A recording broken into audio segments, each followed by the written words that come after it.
Sebelah kamar 6, itu adalah 7. Aku mendorong dan berteriak mendorong dinding. Aku menutup mata dan menjerit, dan setan itu seperti pergi. Aku seperti berada dalam diam. Aku berbalik perlahan dan disambut oleh ruangan, hanya saja ada kursi dan lampu. Aku tidak percaya itu, tapi aku tidak punya waktu.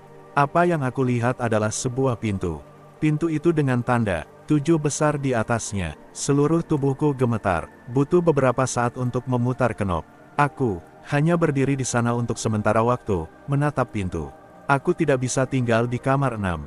Aku tidak bisa, tapi jika ini hanya ruang 6, aku tidak bisa membayangkan ruangan 7.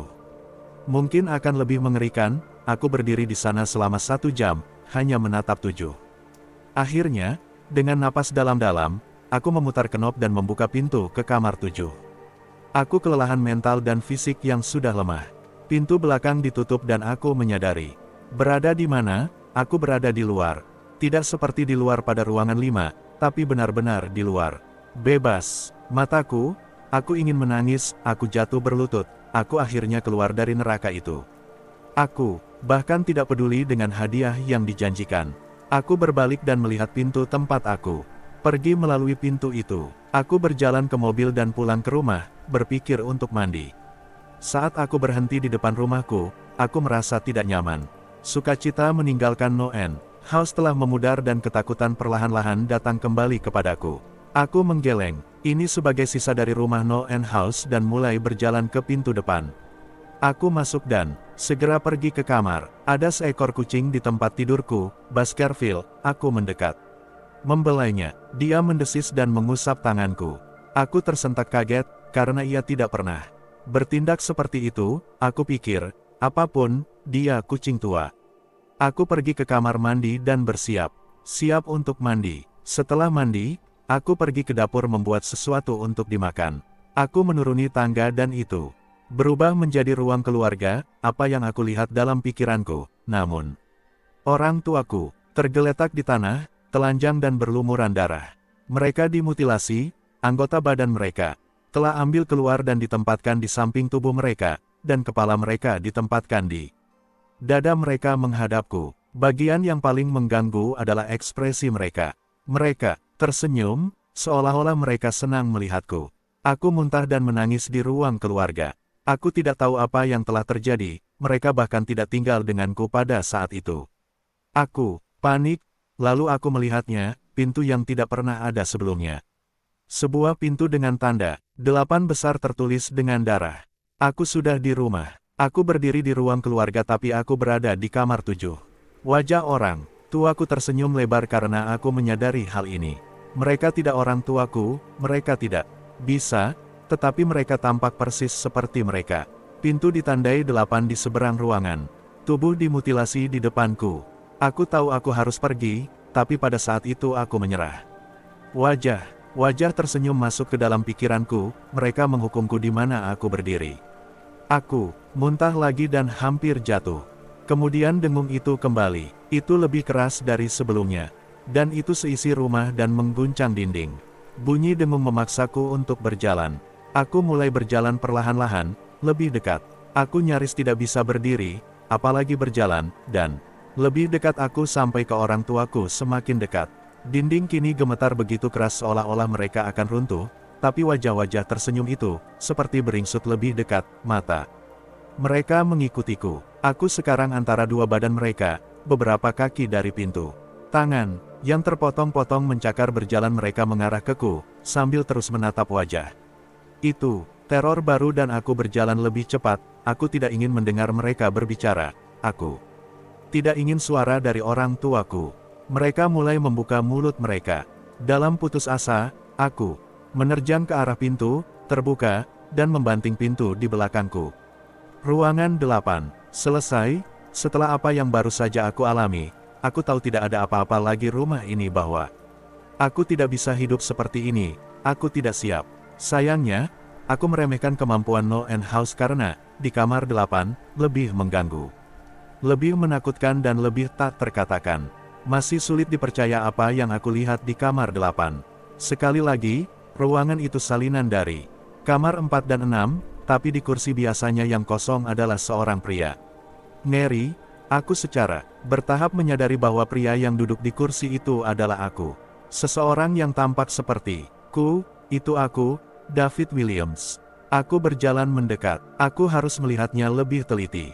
Dia menatapku dan aku melihat air mata di matanya.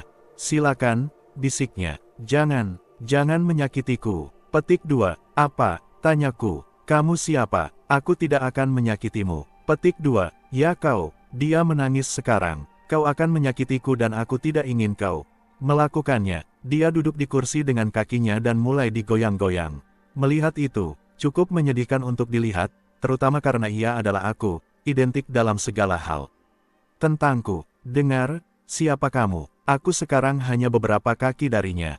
Itu adalah pengalaman paling aneh lagi, berdiri di sana berbicara sendiri, aku tidak takut, tapi aku akan segera. Kenapa kamu? Kau akan menyakitiku, kau akan menyakitiku jika kau ingin meninggalkan, kau akan menyakiti. Mengapa kau mengatakan ini? Tenang saja, semuanya akan baik-baik saja. Mari kita mencoba, dan mencari ini ada apa, dan kemudian aku melihatnya. David duduk mengenakan pakaian yang sama sepertiku, kecuali tambalan bordir merah kecil di kemejanya dengan nomor 9. Kau akan menyakitiku, tidak menyenangkan, kau akan menyakitiku. Mengapa kau mengatakan ini? Tenang saja, semuanya akan baik-baik saja.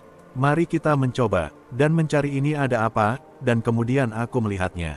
David duduk mengenakan pakaian yang sama sepertiku, kecuali tambalan bordir merah kecil di kemejanya dengan nomor 9. Kau akan menyakitiku, tidak menyenangkan, kau akan menyakitiku. Mataku tidak berhenti melihat di dadanya. Aku tahu persis apa itu. Beberapa pintu pertama yang polos dan sederhana, tapi setelah beberapa saat sedikit lebih ambigu. 7 menggaruk ke dinding, tetapi dengan tanganku sendiri. 8 ditandai dengan darah di atas tubuh orang tuaku. Tapi, 9, nomor ini pada orang hidup.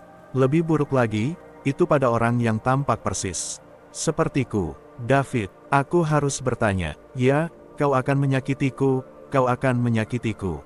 Dia terus menangis dan sok.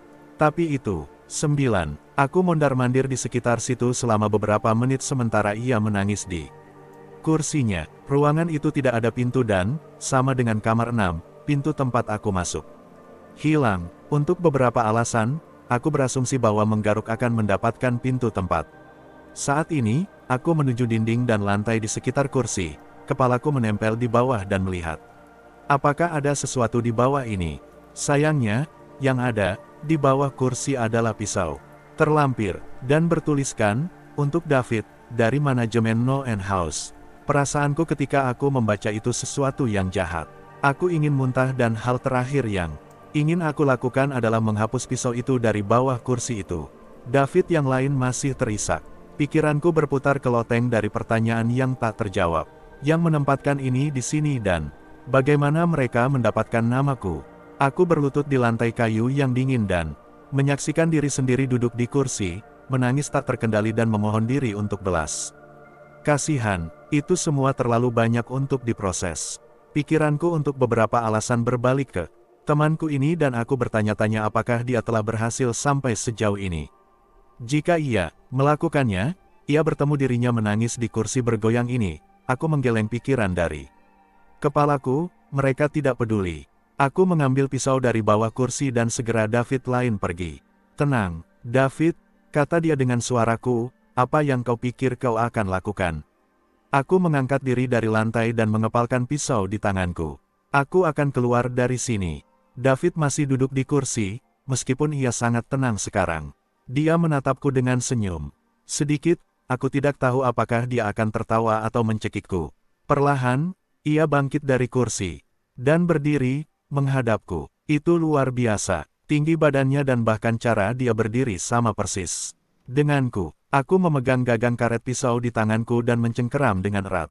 Aku tidak tahu apa aku berencana melakukan ini dengannya, tapi aku punya perasaan aku akan membutuhkannya. Sekarang, suaranya sedikit lebih dalam dariku sendiri. Aku akan menyakiti kau. Aku akan menyakiti kau dan aku akan terus di sini. Aku tidak menjawab, aku sudah siap dengan pisau di tangan dan melihat ke bawah, pisau siap dan siap. Dia menatapku, ketakutan Rasanya seperti, aku bercermin, kemudian dengung kembali, rendah dan jauh, meskipun aku masih merasa jauh di dalam tubuhku. David menatapku karena aku menatap diri sendiri. Dengung itu semakin keras, dan aku merasakan sesuatu dalam diriku bunyi. Dengan satu gerakan cepat, aku membanting pisau ke bawah, tapi sebelum aku menusuk dadaku, ruang ditelan dalam kegelapan dan aku bisa merasakan diriku jatuh. Kegelapan di sekitarku seperti apa yang aku alami sampai saat itu. Ruangan 3 itu gelap, aku bahkan tidak yakin apakah aku jatuh. Aku merasa ringan, ditutupi dalam gelap. Kemudian, kesedihan yang mendalam datang padaku, aku merasa kehilangan, depresi dan sendirian. Melihat orang tuaku masuk pikiranku. Aku tahu itu tidak nyata, tapi aku telah melihat dan pikiran yang sulit dibedakan antara apa yang nyata dan apa yang tidak. Kesedihan semakin dalam. Aku berada di kamar 9 tampak seperti ruang akhir. Dan itulah apa itu, akhir. Rumah ini tidak memiliki akhir dan aku telah mencapai hal itu. Pada saat itu, aku menyerah. Aku tahu aku akan berada bahwa ini selamanya, tidak ada apa-apa kecuali kegelapan. Bahkan dengung ada di sana untuk membuatku tidak waras. Aku telah kehilangan semua indera. Aku tidak bisa merasakan diriku sendiri. Aku tidak bisa mendengar apa-apa. Pandangan benar-benar tidak berguna di sini. Aku mencari rasa di mulutku dan tidak menemukan apa-apa. Aku merasa tanpa tubuh dan benar-benar hilang. Aku tahu di mana aku berada. Ini adalah neraka. Ruangan 9 adalah neraka. Kemudian terjadi salah satu lampu stereotip di ujung terowongan.